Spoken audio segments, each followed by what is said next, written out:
My meeting with Putin, well, it's basically a game.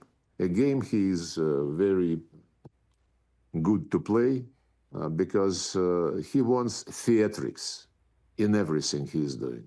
He does not care about substance.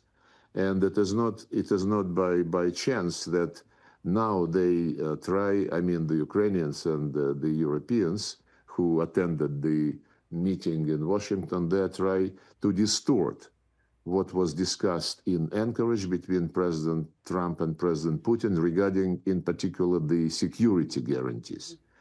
I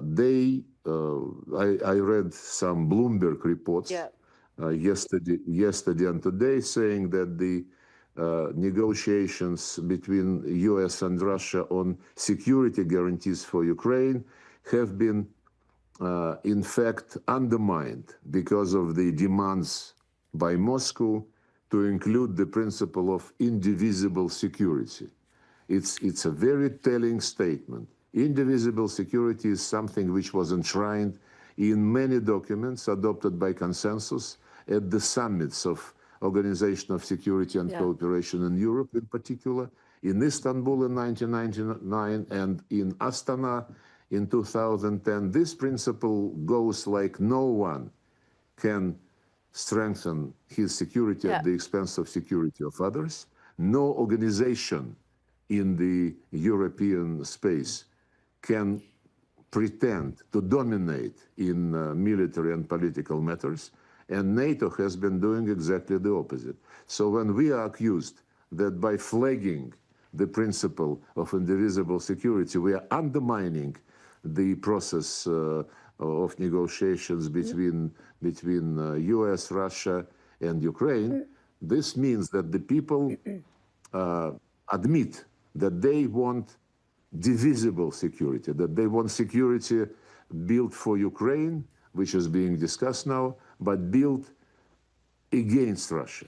Those discussions, which took place yesterday, before yesterday, after the Washington meeting, they clearly indicate that people see security as only security for Ukraine, and they are prepared to send intervention force occupying Ukrainian territory to deter Russia. They don't conceal that this is the goal.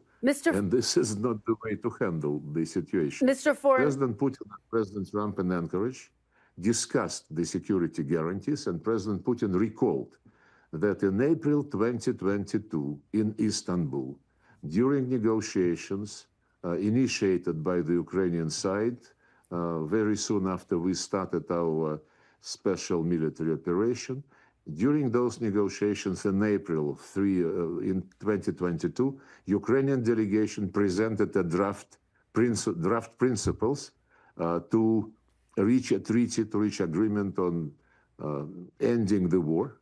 Those principles were initialed by both delegations. As regards the security guarantees for Ukraine, those principles proposed by Ukrainian delegation, I underline this once again, they provided for creation a group of guarantors. This group containing of permanent members of the Security Council, Russia, US, China, UK, and France, plus they mentioned